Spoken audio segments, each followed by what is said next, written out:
Praise the Lord, जय मसीह की। यह वीडियो केवल मसीहियों के लिए बनाया गया है जिन्होंने अपना जीवन प्रभु यीशु मसीह को दिया है। इस वीडियो से हमारा मकसद किसी व्यक्ति, जाति, धर्म अथवा संस्थाओं को ठेस पहुंचाना या उनके अनुयायियों का अपमान करना नहीं, बल्कि बाइबल की शिक्षाओं को आम लोगों तक पहुंचाना है। मुमकिन है कि बाइबल की ये शिक्षाएं कुछ लोगों की विचारधाराओं से मेल नहीं खाती, अतः उनसे अनुरोध है कि वे खुद को इस वीडियो से दूर रखें ताकि उनकी विचारधाराओं को ठेस न पहुंचे। आइए अब हम परमेश्वर का जीवित और सामर्थी वचन सुनते हैं भाई पॉल राजू के द्वारा। Praise the Lord. मैं पिता परमेश्वर को धन्यवाद करता हूँ कि उसने आज फिर मुझे ये अवसर दिया कि प्रियो मैं आपके सामने उपस्थित हो सका परमेश्वर के सुंदर वचन के साथ, जो अक्सर हम अपनी कलीसियाओं में, अपने लोगों के बीच में और अपने संगी साथियों के बीच में अक्सर ये शब्द सुना करते हैं कि मसीह जो हैं ये सबसे ज़्यादा शराब पीते हैं। हाँ प्रियो, सुनकर बड़ा अफसोस लगता है कि आज हम लोगों को इस नज़रिए से देखा जाता है कि जो मसीह होते हैं वो बहुत ज़्यादा शराब पीते हैं, अर्थात नशा करते हैं। और कुछ कलीसियाओं में कुछ ऐसे प्रभु के जन हैं जिन्होंने ये प्रचार भी किया है कि नशा तो करो लेकिन उससे मतवाला ना बनो। बताइए, ये वचन को इस तरीके से तोड़कर, वचन को इस तरीके से, परमेश्वर के वचन को लोगों के सामने प्रस्तुत करना, ये कौन सी आज्ञा है परमेश्वर की? नशा करो लेकिन मतवाला मत बनो। क्या हम ये कह सकते हैं कि प्रभु ने हमें नशा करने के लिए वचन में कहीं कहा है, या हम नशा कर सकते हैं? कुछ लोग तो परमेश्वर के वचन को ही ऐसा उलट देते हैं कि उसने तो कहा है कि पौलुस ने तो अपनी पुस्तक में कहा है पेट की खराबी के लिए पिया करो। अगर तुम बीमार पड़ते हो तो पेट की खराबी के लिए, पेट की तकलीफ के लिए तुम इसका व्यवहार कर सकते हो। लेकिन उनको सही मायने में ये अर्थ नहीं पता है कि इस पद का, ये जो पद है, इस पद का मीनिंग क्या है, अर्थ क्या है। आइए प्रियो, मैं उस पद को आपके लिए पढ़ता हूं जो पाया जाता है पहला तीमुथियुस उसका 5वां अध्याय और उसके 23वें पद को मैं आपके सामने पढ़ता हूं, जिसको लेकर हमेशा ये कंट्रोवर्सी बनी रहती है, यहाँ तक कि मसीहों के बीच में भी है कि वचन में तो लिखा है पीने को, तो अगर हम पीते हैं तो क्या बुराई है। प्रियो, मैं आपको आज इससे पर्दा उठाऊंगा कि पीने वालों का हश्र क्या होगा, और वचन हमें पीने के बारे में, शराब के बारे में, नशाखोरी के बारे में, कुछ भी ऐसा नशे के बंधन में बंधने के लिए परमेश्वर हमें किस प्रकार से पुरानी व्यवस्था से लेकर आज तक इसके विरुद्ध में काम किया है।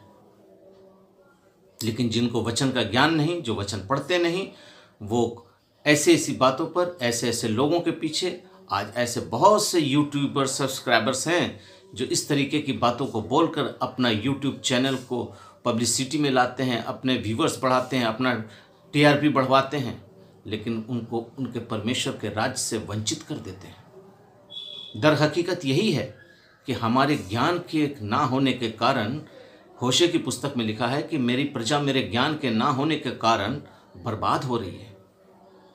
हाँ प्रियो, आज इस वचन को लेकर जब हम देखते हैं, जिसको लोग अक्सर अपने वचन को, इस वचन को लेकर कलीसियाओं में बोलते हैं और आपस में वाद विवाद करते हैं, वो वचन है तो क्या है, ये इस वचन का तात्पर्य क्या है। देखिए वहाँ क्या लिखा है, पहला तीमुथियुस उसका 5वां अध्याय उसका 23वां पद मैं पढ़ रहा हूँ आपके लिए। भविष्य में केवल जल के ही पीने वाला ना रहा, अर्थात मैं और सफाई से इसको पढ़ दे रहा हूँ, भविष्य में केवल जल ही का पीने वाला ना रहना, पर अपनी पेट और अपने बार बार बीमार होने के कारण थोड़ा थोड़ा दाखरस भी काम में लाया कर। प्रियो, सबसे पहली बात तो ये है, आज लोगों को ये नहीं पता कि दाखरस और दाखमधु, इन दोनों चीज़ों में फर्क क्या है। बाइबल में बहुत सी जगहों पर लिखा है कि दाखरस पिया कर, ये दाखरस की बात हो रही है। दाखरस शराब नहीं है। मैं फिर आपसे कह रहा हूं, ध्यान से सुनिए, दाखरस शराब नहीं है। क्योंकि पुराने जमाने में और नए नियम में भी हम देखते हैं कि दाखरस को एक ऐसा वस्तु माना गया है जो बड़े बड़े अनुष्ठानों में व्यवहार किया जाता था। दाखरस को लेकर परमेश्वर की आराधना को भी दर्शाया गया है वचन में। दाखरस को लेकर परमेश्वर की महिमा को भी दिखाया गया है। ये दाखरस जो है ये अंगूर से बनता है, प्योर अंगूर से बनता है। जब लोग इसे जमा कर कर बड़े हौंद में रख कर इसे तोड़ते थे और इसको चूर कर कर इसको रस निकालते थे और इसको पीते थे। ये दाखरस है, प्योर अंगूर का रस। क्योंकि प्रभु यीशु मसीह ने भी काना के विवाह भोजन में, विवाह में जहाँ पर वो थे वहाँ पर उन्होंने 6 मटकों को दाखरस बनाया। लेकिन लोग आज इस दाखरस को दाखमधु समझ बैठे हैं। दर हकीकत ये दाखमधु नहीं है, ये दाखरस है। ये अंगूर का प्योर रस है जिसको हम व्यवहार करते हैं। पौलुस यहाँ पर इसी बात को दर्शाता है कि अपनी पेट की बीमारी होने के कारण थोड़ा थोड़ा दाखरस भी काम में लाया कर, अर्थात उस अंगूर के रस को थोड़ा सा व्यवहार करो। पानी ही पीने वाला मत बनो। मतलब अपने पेट की खराबी के लिए थोड़ा सा तुम दाखरस पियो, जिससे तुम्हारे शरीर में, तुम्हारे पेट में, तुम्हारे जिस्म में वो ताकत, वो एनर्जी, वो काम करे। सिर्फ पानी पीने वाला मत बनो। लेकिन लोगों ने इस दाखरस को दाखमधु में बदल दिया। दर हकीकत दाखमधु अलग चीज है। दाखमधु है कि जब इस अंगूर के रस को प्रिजर्वेटिव कर दिया जाता है, जमा कर दिया जाता है और उसमें मसाला मिलाकर, अर्थात उसको क्या बोलेंगे, जब उसको और उसमें कोई केमिकल डालकर उसको नशे के रूप में बदल दिया जाता है। ये वो चीज़ हो जाती है कि जब हम दाखरस में किसी प्रिजर्वेटिव चीज़ को मिलाकर उसमें नशा उत्पन्न करते हैं, तब वो दाखमधु बन जाता है। आइए मैं आपको एक वचन पढ़ाना चाहता हूं जो पाया जाता है नीति वचन उसका 23वां अध्याय। नीति वचन उसका 23वां अध्याय उसके 30 वचन को मैं पढ़ रहा हूं आपके लिए कि जो दाखमधु देर तक पीते और जो मसाला मिला हुआ दाखमधु ढूंढने को जाते हैं, जब दाखमधु लाल दिखाई देता है और कटोरे में उसका रंग सुंदर होता है और जब वो उधर इधर उंडेलता जाता है, तब उसको देखना। अर्थात वचन यहाँ साफ तौर से लिखता है कि जब उसमें मसाला मिलाया हुआ दाखमधु ढूंढने जाते हैं, अर्थात उसमें मिलाया जाता है कौन सा चीज़, मसाला, एक ऐसा पदार्थ जिससे उसको नशा बनता है। आज बहुत सी जगहों पर हम देखते हैं कि लोग अपने घरों में शराब बनाते हैं, अपने घरों में शराब बनाते हैं। कोई फल का बनाता है, कोई चावल का उसको प्रिजर्वेटिव बनाकर हमारे छोटा नागपुर साइड में उसको भी व्यवहार करते हैं। प्रियो, मेरा कहने का मतलब है कि आप दाखरस और दाखमधु में पहले फर्क को समझ लीजिए। इस दाखमधु में और दाखरस में बहुत फर्क है। आज हम जान जाएं कि इन वचनों को लेकर जो आज लोग इस तरीके का प्रचार या इस तरीके का ज्ञान बांट रहे हैं, वो हमारी भोली भाली कलीसियाओं को, विश्वासियों को आज गुमराह कर रहे हैं, उनका रास्ता ही बदल दे रहे हैं। प्रियो, पहले आप वचन को पढ़ लीजिए, वचन को जान जाइए, तब इस प्रकार की बातों को करना आपको शोभा देता है। मैं आपको एक वचन और देना चाहता हूँ जो पाया जाता है यशाया की पुस्तक उसका 5वां अध्याय उसका 11वां पद। यशाया 5:11 वहाँ पर कुछ इस प्रकार से लिखा है, हाय उन पर जो बड़े तड़के उठकर मदिरा पीते हैं और बड़ी रात तक दाखमधु पीते रहते हैं और जब तक उनमें गर्मी न चढ़ जाए। अर्थात यहाँ दाखमधु और मदिरा को दोनों को सिमिलर बनाया हुआ है, अर्थात साथ साथ जोड़ा हुआ है, दाखमधु और मदिरा। देखिए मैं फिर से आपके सामने पढ़ रहा हूँ, हाय उन पर जो बड़े तड़के उठकर मदिरा पीने लगते हैं और बड़ी रात तक दाखमधु पीते रहते हैं। और बड़ी रात तक कहने का मतलब दोनों को जोड़ा गया है। मदिरा आप अच्छे से जानते हैं शराब को कहा जाता है, और दाखमधु को भी उसी लेवल में परमेश्वर का वचन कहता है कि उसमें भी नशा होता है, वो नहीं पीना है। दाखरस और दाखमधु में जिस दिन आप ये फर्क समझ जाएंगे, उस दिन आप ये कहना भूल जाएंगे कि ईसाई लोग जो हैं वो शराब ज़्यादा पीते हैं। हाँ, कुछ लोग पीते हैं क्योंकि उनको ये ज्ञान नहीं है। वो समझते हैं कि ये शौक है, ये स्टेटस मेंटेन करने की एक चीज़ है, ये संगति में हम लेते हैं। लेकिन परमेश्वर का वचन कहता है कि जो शराब पीते हैं वो परमेश्वर के राज्य में कभी भी प्रवेश नहीं कर सकते। हाँ प्रियो, मैं जो बात कह रहा हूँ वो बहुत साफ साफ शब्दों में कह रहा हूँ कि जो शराब पीते हैं वो परमेश्वर के राज्य में कभी प्रवेश नहीं कर सकते। ये परमेश्वर का वचन साफ तौर से लिख दिया है वचन में। आप गलतियों की पुस्तक निकालिए और उसका 5वां अध्याय और उसके 19वें पद को मैं आपके सामने पढ़ रहा हूँ। देखिए वहाँ पर किन किन पापों को लेकर, किन किन बातों को लेकर परमेश्वर ने ऐसे ऐसे लोगों को स्वर्ग राज्य से वंचित किया है। और वहाँ पर आप देखेंगे कि जो है दाखमधु को भी इसमें जोड़ा गया है। आइए मैं आपके सामने पढ़ता हूँ गलतियों की पुस्तक, उसका 5वां अध्याय, उसका 19वां पद से। शरीर के काम तो प्रकट हैं, परंतु व्यभिचार, गंदे काम, लुचपन, मूर्ति पूजा, टोना, बैर, झगड़ा, ईर्ष्या, क्रोध, विरोध, फूट, अधर्म, डाह तथा मतवालापन। विशेष करके मैं इस बात पर ध्यान दिलवाना चाहता हूं, मतवालापन, क्योंकि ये मतवालापन जो होता है ये मदिरा से और दाखमधु से ही आता है। ये मतवालापन, लीला कीड़ा और ऐसे ऐसे और काम हैं जिसके विषय में मैं तुमसे पहले कह देता हूं, जैसा पहले भी मैं कह चुका हूं, ऐसे ऐसे काम करने वाले परमेश्वर के राज्य में प्रवेश वारिस नहीं होंगे। अर्थात परमेश्वर के राज्य के वारिस नहीं होंगे, अर्थात परमेश्वर के राज्य में प्रवेश नहीं कर पाएंगे। प्रियो, आज मैं आपको इस वचन के द्वारा बहुत सचेत करना चाहता हूं कि आप इस वचन को लेकर मसीहों के बीच में तो कम से कम इस प्रकार का गलत प्रचार मत करिए कि शराब पी सकते हो लेकिन मतवालापन मत बनो, मतवाला मत बनो। थोड़ा थोड़ा पिया करो। अगर आपको पेट में खराबी है तो पौलुस कहता है पीने को, आप भी पियो। आप बहुत बड़े इंटरनेशनल प्रीचर हो सकते हैं, आपके व्यूअर्स बहुत ज़्यादा हो सकते हैं, आप बहुत ऊंचे मान्य सम्मान पाने वाले व्यक्ति हो सकते हैं, लेकिन परमेश्वर के राज्य में आप तुच्छ हैं।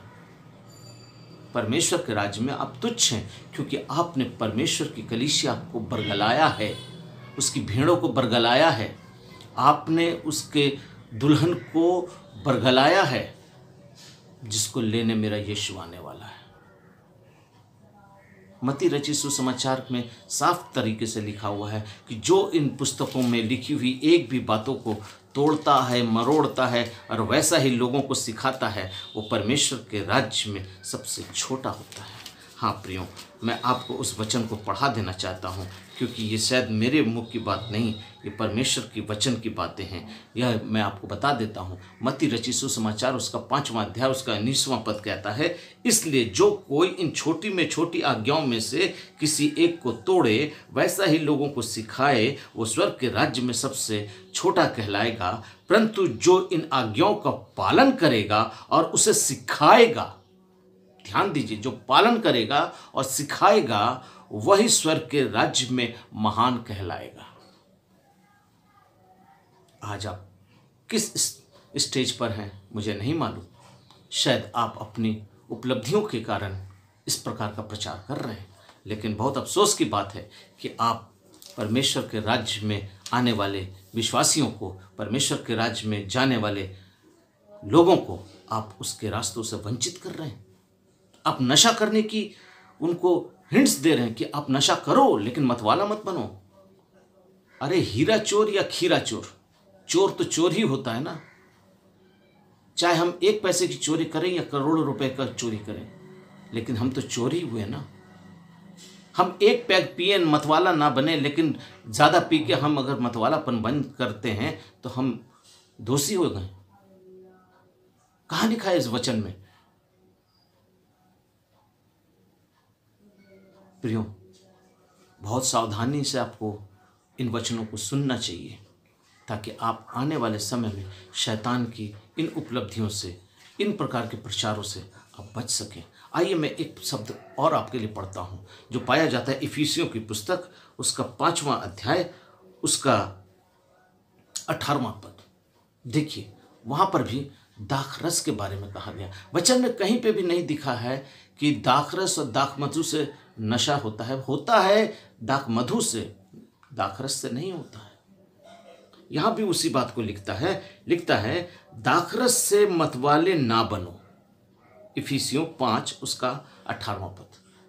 ये मैं नहीं बोल रहा हूँ, ये वचन कह रहा है कि दाखरस से मतवाले ना बनो, क्योंकि इससे लुचपन होता है। इससे लुचपन होता है। जब आप ज़्यादा नशा कर लेते हैं तो आप समझ सकते हैं कि आपके द्वारा क्या होता है, लुचपन होता है। और उसके आगे लिखता है आत्मा से परिपूर्ण होते जाओ। अर्थात लुचपन होता है, पर आत्मा में परिपूर्ण होते जाओ। आत्मा परमेश्वर की दी हुई है, इसको परमेश्वर के सामने उपस्थित होना है। आज हम इस आत्मा को नष्ट करके अगर हम सोचेंगे कि हम परमेश्वर के राज्य में प्रवेश करेंगे तो नहीं हो सकता है। प्रियो, मैं आपको बताना चाहता हूं कि लूत जो अब्राहम का भतीजा था, उसको परमेश्वर ने अब्राहम के बराबर आशीष दी। और जब अब्राहम के बराबर आशीष दी, उसकी भी बहुत संपत्ति हो गई। और जब वो अब्राहम से अलग हुआ और जाकर वो अपनी बेटियों के साथ, अपनी पत्नी के साथ उस सदोम अमोरा के निकट चला गया,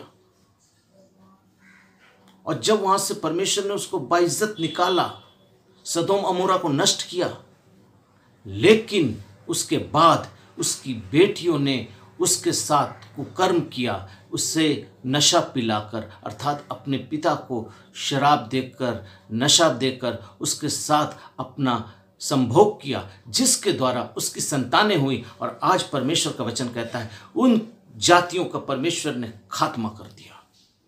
ये श्रापित थे, परमेश्वर ने उन सारी जातियों को खत्म कर दिया। हाँ प्रियो, मैं एक और आपको उदाहरण देना चाहता हूं नूह के बारे में। नूह भी अपने परिवार में दाखमधु को पीकर मतवाला होकर नंगा था। जब उसके बेटों ने उनको देखा और नूह ने उनको नशे से उठने के बाद जब उनको बताया कि आप इस हालत में थे, नूह ने उनको श्रापित किया और वो वंश खत्म हो गया। इस बात को बताना चाहता हूं कि आप परमेश्वर के लिए दया करके इन बातों में फर्क पड़िए। और एक तरफ मैं उनको भी दिखलाना चाहता हूं जो दानियेल की पुस्तक में पाया जाता है। दानियेल 1:8 में क्या कि दानियेल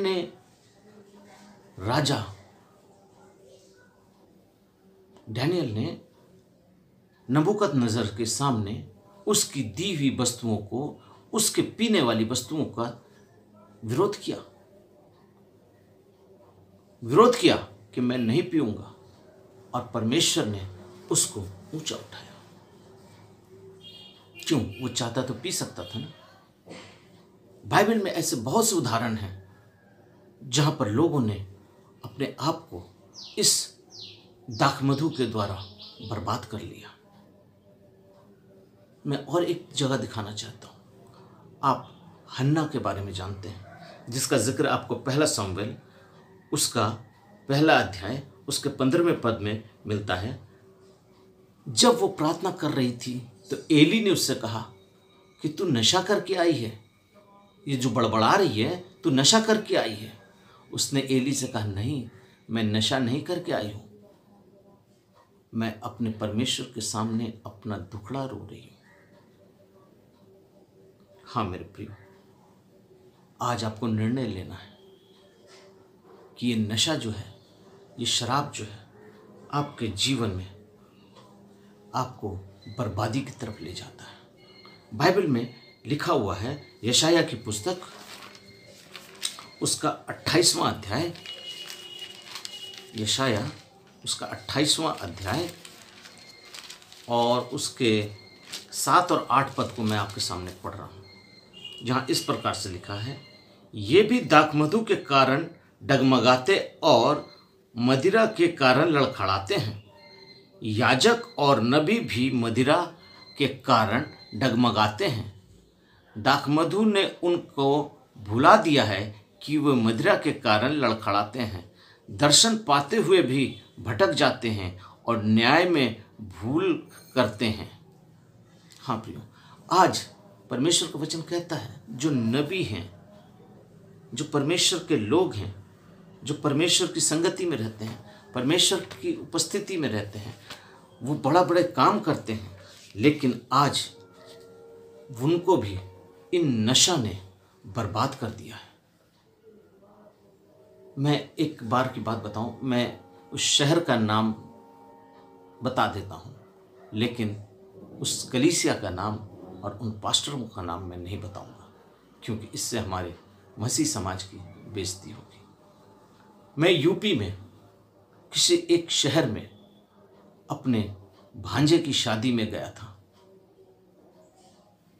मैं उस चर्च का भी नाम नहीं बताऊंगा। मैं जब वहां गया, चर्च का टाइम था 3:30 बजे का, और जब सारी कलीसिया के लोग आ गए जो शादी में उपस्थित होना चाहते थे, लड़की वाले भी आ गए, दुल्हन भी आ गई, दूल्हा भी आ गया, सब आ गए, लेकिन पादरी साहब नहीं आए। भाई पादरी साहब कहाँ हैं? पादरी साहब अपने घर पे हैं अभी भी।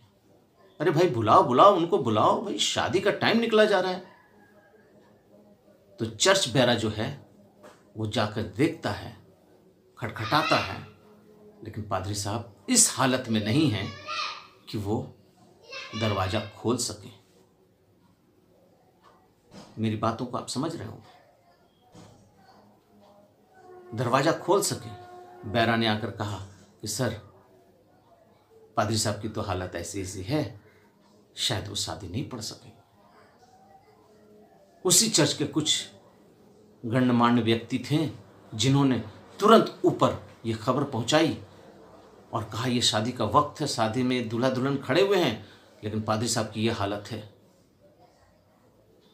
तुरंत उसी शहर से एक और पादरी को, वो पादरी नहीं थे, वो लेडी पास्टर थी, वो उनको तुरंत भेजा गया और आकर शादी 2 घंटे डिले शुरू हुई और उस महिला ने पादरी का स्थान लिया। बाद में पता चला ये भी पास्टर हैं, लेकिन वहाँ के लोगों ने पूछा कि भाई मैंने तो कभी इसको देखा नहीं, किसी चर्च में सरमन करते हुए नहीं देखा, किसी चर्च को लेते नहीं देखा, ये पादरी कब हो गई? लेकिन उसने आकर वो शादी को दिया। खैर, ये तो हालत है आज हमारे मसीह समाज की। जब हमारे अगुवे ही इस तरीके की रीतियों को करते हैं तो वो समझाएंगे क्या, सिखाएंगे क्या? वो तो यही बताएंगे, भाई मैं भी पीता हूं, तुम भी थोड़ा सा पी लिया करो, लेकिन मतवाला मत बना करो, क्योंकि तुम मतवाला बनोगे तब गुनाह करोगे। उसने भी तो कहा है पेट की खराबी के लिए थोड़ा सा पी लिया करो, लेकिन ये नहीं बताया कि वो दाखमधु है या दाखरस है। आपको एक बात और बताऊं, परमेश्वर ने इन दाखमधु पीने वालों को बहुत दंड दिया है। आपको याद दिला दूं, जिस समय शिमशोन अपनी मां के गर्भ में था, परमेश्वर ने कहा था तू दाख की बारिश से भी होके मत जाना। क्यों दाख की बारिश से होके मत जाना? क्योंकि दाख से ही दाख मधु भी बनता है और दाख रस भी बनता है। तू दाख की बारिश से होके ना जाना। और उसी शिमशोन ने दलीला नाम की वेश्या के गोदी पर नशे की हालत में अपना सब कुछ लुटा दिया। मैं इस बात को और नहीं खोलना चाहता हूं, जस्ट आपको उदाहरण देना चाहता हूं। आप जान सकते हैं कि उस दलीला ने उस शिमशोन को बर्बाद कर दिया। याजकों का और परमेश्वर के भक्तों का भी एक कर्तव्य होता है अपने परमेश्वर के प्रति वफादार, निष्ठावान और सत्य। ये बातें उनके जीवन में होनी चाहिए। प्रियो, आप नशा करते हैं, कुछ तो कहते हैं कि मैं अपना पीता हूं, तुम्हारा क्या जाता है? हमारा कुछ नहीं जाता, लेकिन आपका बहुत कुछ जाता है। वो आज आपको पता नहीं चलेगा, लेकिन याद रख लीजिए, जिस दिन आप परमेश्वर के सामने खड़े होंगे उस दिन आप जवाब देते नहीं बनेंगे कि आपका क्या गया है। आपको मैं पढ़ा देता हूं, पहला तीमुथियुस उसका 3 अध्याय का 3 पद पढ़ते हैं। वहां पर लिखा है, कलीसिया के अध्यक्ष का, अर्थात बिशप को, अध्यक्ष का मतलब है बिशप, उसके 1 पद से आप 7वें पद तक पढ़िएगा, पर मैं इसके 3 पद को आपके लिए पढ़ रहा हूं। पहला तीमुथियुस 3 अध्याय और उसके 3 पद को पढ़ रहा हूं, जहां पर उनके चरित्र के बारे में कहा गया है कि उनका चरित्र किस प्रकार का होना चाहिए। देखिए, वहां लिखता है, पियक्कड़ या मारपीट करने वाला ना हो, वरन कोमल हो और ना झगड़ालू हो और ना धन का लोभी हो। चलिए मैं थोड़ा सा और आगे से पढ़ देता हूं तो आपको अच्छे से समझ में आए।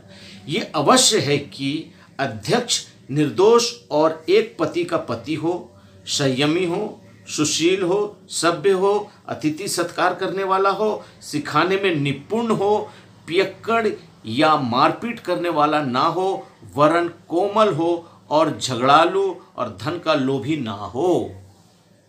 ये है एक चर्च के अध्यक्ष की क्रियाएं, अर्थात उनका ये चरित्र, उनका ये व्यवहार, उनका ये एटीट्यूड, ताकि वो इन सब चीज़ों से बंधे हुए ना हो, क्योंकि परमेश्वर ने कहा कि ऐसे ऐसी चीज़ें उनके अंदर ना हो।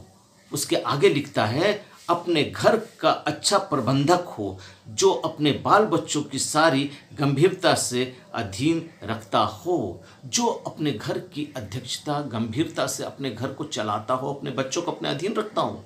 अगर वो अपने घर को ही ठीक नहीं रख सकता तो वो कलीसिया को ठीक क्या रखेगा? वो अपने घर में 4, 2, 3, 5 जो भी बच्चे हैं उनको अगर ढंग से नहीं रखा तो कलीसिया की इतनी बड़ी भीड़ को, हजारों की भीड़ को वो कैसे कंट्रोल करेगा? आइए 1 पद में और पढ़ा देता हूं, इसी का पहला तीमुथियुस का उसका 2 अध्याय उसका 3 पद पढ़ते हैं। वहां पर यूं लिखा है, यह हमारे उद्धारकर्ता परमेश्वर को अच्छा लगता है और भाता भी है। क्या अच्छा लगता है भाई? वो अच्छा लगता है कि ऐसे ऐसे लोग जो हैं वो परमेश्वर के नज़दीक में, परमेश्वर की संगति में अपना उचित बलिदान, अपना उचित कर्तव्य, अपना उचित व्यवहार, अपना उचित शिक्षा अपनी कलीसियाओं को दें, ताकि आज कलीसिया के लोग ये ना सोचें कि प्रभु ने मुझको तो पीने को कहा है। लोग ये ना सोचें कि बाइबल में लिखा है अपनी पेट के खराबी के लिए पिया हो। लेकिन पहले ये आपको जानना है कि दाखमधु और दाखरस जो होता है ये बिल्कुल अलग है, भिन्न है। अगर ऐसा ही बात है तो वचन में बहुत सारी जगहों पर लिखा गया है कि दाखरस जो है वो परमेश्वर की महिमा में व्यवहार किया जाता है। दाखरस को प्रभु यीशु मसीह ने बनाया, दाखरस को लेकर एक अच्छे अच्छे कामों को दर्शाया गया। लेकिन कहीं पर भी आप वचन में ये नहीं देखिएगा कि दाखमधु को लेकर, मैं फिर से कह रहा हूँ, दाखमधु को लेकर कोई अच्छा काम किया गया हो। जब इसी चीज को प्रिजर्वेटिव बना दिया जाता है, देखिए, मैं आपको बहुत अंदर की एक बात बता रहा हूँ। प्रभु यीशु मसीह को भी क्रूस पर जब उसने कहा मैं प्यासा हूँ, तो उसको क्या दिया गया? अब सभी लोग जानते हैं, उसको सिरका दिया गया। और सिरका क्या होता है? वो सिरका होता है उसी दाख रस को प्रिजर्वेटिव बनाकर उसको सिरके में जब परिणित कर दिया जाता है, तब वो नशा में या उसको बहुत दिनों तक रखने पर उसका जो चरित्र होता है वो बदल जाता है। लेकिन वो दाखरस नहीं था। मेरे प्रभु ने उसको लेने से इनकार कर दिया। मेरे प्रभु ने अपना होंठ हटा लिया, अपना मुंह हटा लिया। वचन कहता है। तो प्रियो, आज हमें समझने की आवश्यकता है। प्रियो, मैं आज आपको एक वचन से एक ऐसी बातें दिखलाना चाहता हूँ ताकि आप समझ जाएंगे कि ब्रदर पॉल राजू जो आपको बतला रहा है ये गलत नहीं बतला रहा है। ये वचन खोलकर आपके सामने रख कर आपको आपके तरीके से समझाने की कोशिश कर रहा है। आपको पता होना चाहिए, हारून जो था वो मूसा का बड़ा भाई था और वो महायाजक था, ठीक है।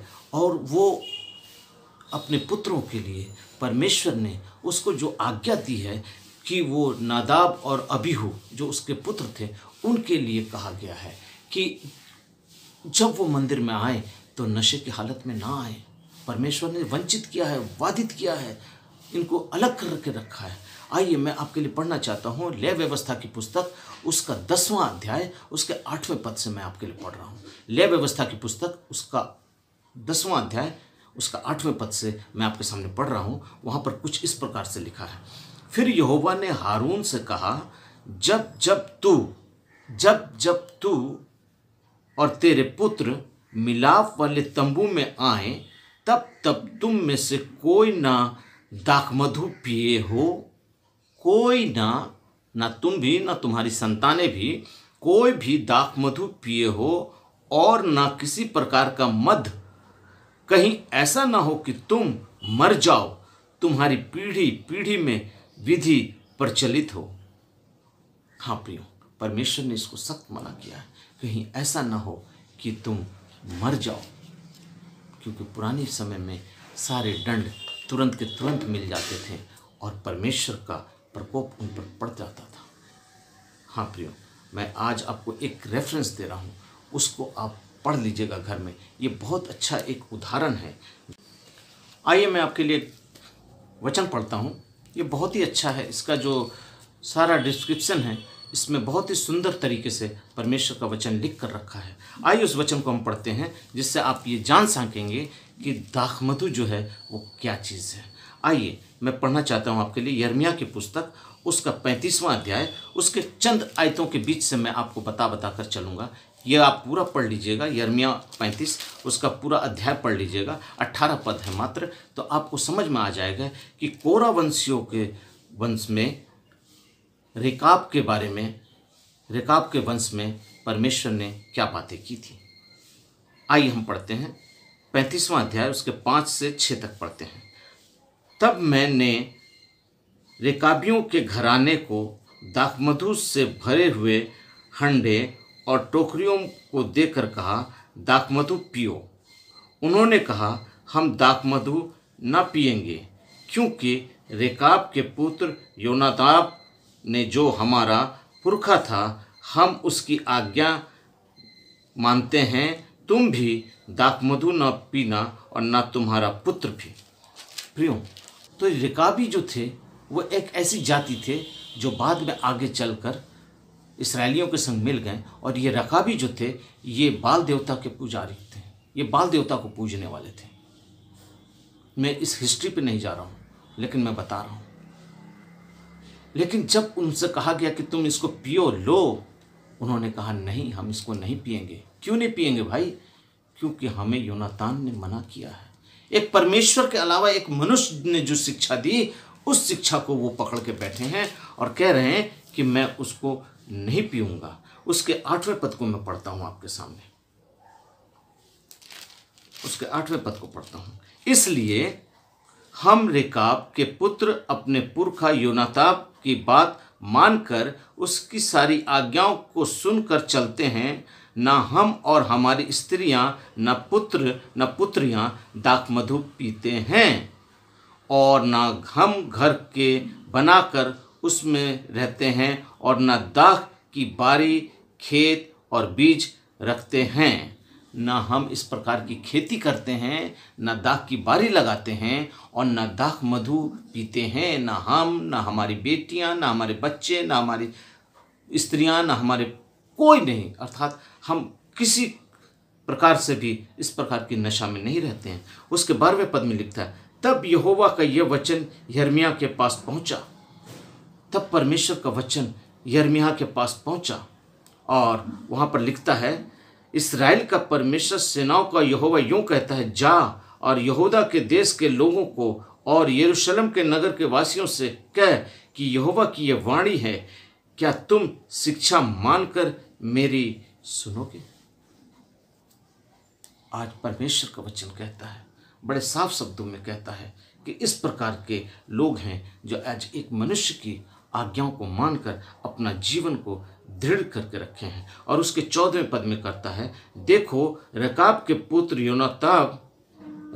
पुत्र योनाताब ने जो आज्ञा उसके वंशजों को दी थी कि तुम दाखमधु न पीना, और न मानी हुई थी कि यहाँ तक कि आज के दिन भी वे लोग कुछ नहीं पीते और अपने पुरखा की आज्ञा को मानते हैं। यहाँ तक कि आज तक वो लोग कुछ नहीं पीते हैं और अपने पुरखाओं की आज्ञाओं को मानते हैं। और 16वें पद में लिखता है, देखो रेकाब के पुत्र योनाताब के वंश ने तो अपने पुरखाओं की आज्ञाओं को मान लिया, पर तुमने मेरी नहीं सुनी। इसलिए सेनाओं का यहोवा यूं कहता है, जो इस्राएल का परमेश्वर है यूं कहता है, देखो यहूदा के देश में और यरूशलेम के सारे नगरवासियों पर जितनी विपत्ति डालने की है मैंने चर्चा की है, उन पर आ पड़ेगी। प्रियो, आज इन कामों को अगर हम करते हैं और परमेश्वर की आज्ञाओं को नहीं मानते हैं तो इन सारी विपत्तियों को वो हमारे ऊपर भेज देगा। हाँ प्रियो, आज मैं आपको एक वचन दे रहा हूँ, इस वचन को ज़रा ध्यान से पढ़ लीजिएगा, क्योंकि इस वचन के ऊपर में हमारी मसीहत जो है वो कायम है। आज लोग इस वचन को बहुत किनारे से चले जाते हैं पढ़ के, लेकिन इस वचन में बहुत गहराई है। इस वचन के माध्यम से आपका आत्मिक जीवन बदल जाएगा। आइए उस वचन को पढ़ते हैं। होशे की पुस्तक उसका 3रा अध्याय, होशे की पुस्तक उसका 3रा अध्याय और उसका 6ठा पद। वहाँ क्या लिखता है? वहाँ लिखता है, मेरे ज्ञान के ना होने से मेरी प्रजा नष्ट हो गई। मेरे ज्ञान अर्थात परमेश्वर का ये वचन जो परमेश्वर के ज्ञान से भरा हुआ वचन है, लिखता है, मेरे ज्ञान के ना होने के कारण मेरी प्रजा नष्ट हो गई। तूने मेरे ज्ञान को तुच्छ जाना है, इसलिए मैं तुझे अपना याजक रहने के योग्य न ठहराऊंगा। इसलिए कि तूने अपने परमेश्वर की व्यवस्था को तज दिया है, मैं भी तेरे बाल बच्चों को छोड़ दूंगा। हालेलुया। आज प्रियो, इस वचन को अगर आप अपने जीवन में, अपने परिवार में, अपने कलीसियाओं में इसके अंदर से प्रचार करेंगे तो याद रखिए, आपका परिवार, आपकी कलीसिया, आपका आत्मिक जीवन सब कुछ बदल जाएगा। आज मैं आपसे विनती करता हूँ कि आप अपने घरों में, अपने परिवारों में, अपनी कलीसियाओं में इस वचन को तवज्जो दें और इसके द्वारा ही बातें करें, क्योंकि अगर आप इससे बाहर होकर बात करेंगे तो आप परमेश्वर के विरुद्ध बात करेंगे। हाँ प्रियो, आशा करते हैं कि आप सब मेरी बात को समझ गए होंगे। अगर आज तक आपने अपने जीवन में शराब को पकड़े हुए हैं तो याद रखिए, ये शराब आपको स्वर्ग राज्य से वंचित कर देगा। ये दाखमधु आपको स्वर्ग राज्य से वंचित कर देगा। दाखरस आपको नहीं वंचित करेगा, क्योंकि मेरे प्रभु ने दाखरस को बनाकर अपने भोज में बंटवाया, अर्थात अपनी कलीसियाओं में बंटवाया, अर्थात उस कलीसिया को जिसको आज हम उसके शरीर और रक्त के द्वारा, अर्थात उसके रक्त के रूप में हम लेते हैं। हाँ प्रियो, आज प्रभु ने उस कलीसिया को दर्शाया है। अर्थात उसने काना के विवाह भोज में जाकर उस मटकों को दाखरस बनाया और उसको विवाह भोज में बंटवाया। आज प्रभु ने अपने लहू का एक दृष्टांत देकर अपनी कलीसियाओं में दाखरस बंटवाया ताकि हम सब पिए और तृप्त हो जाए। तो भोज के भंडारी ने कहा, सब तो पहले उत्तम देते हैं, फिर मध्यम देते हैं, तो तुमने तो उत्तम तो छुपा कर रखा था। हाँ प्रियो, ये उत्तम दाखरस जो है वो प्रभु ने हमें दिया है। ये दाख मधु मत बनाइए इसे, ये दाख मधु नहीं है, ये प्रभु यीशु के लहू का एक प्रतीक है जिसको हम अपनी कलीसियाओं में लेते हैं, उसके शरीर के रूप में रोटी लेते हैं और उसके लहू के रूप में हम दाखरस लेते हैं। यीशु ने भी अपने चेलों के साथ आखिरी फसा में इस दाखरस का व्यवहार किया था।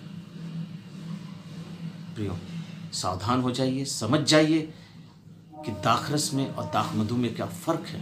आज लोग इसे बरगलाने के लिए, शैतान अपनी क्रियाओं को करने के लिए पूरा जहर आपको नहीं पिलाएगा, उस वस्तु में थोड़ा सा जहर देकर आपके अंदर थोड़ा सा जहर दे देगा ताकि आप जिंदा भी रहें और मरे भी ना।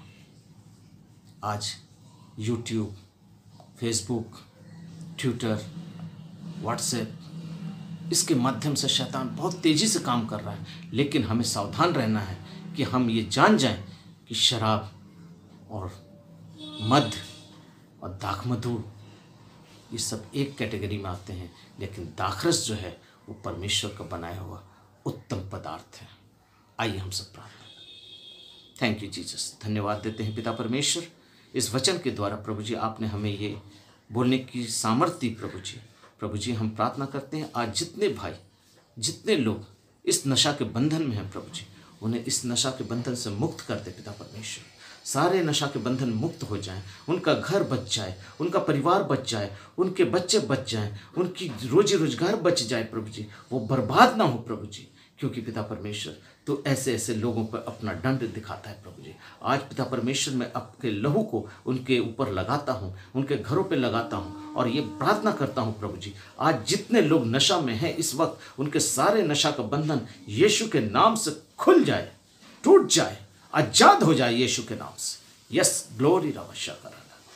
यस डैडी, प्रार्थना करते हैं यीशु मसीह, आपकी प्रार्थनाओं को सुनने वाला मेरा परमेश्वर, हमारी प्रार्थनाओं को सुनने वाला मेरा प्रभु परमेश्वर, हम पर दया करने वाला परमेश्वर, इसको सुन। और पप्पा हम प्रार्थना करते हैं कि उन घरों को बचा ले, उन लोगों को बचा ले, उन कलीसियाओं को बचा ले प्रभु जी, आशीष करिए प्रभु, यीशु के नाम से मांगते हैं, आमीन आमीन।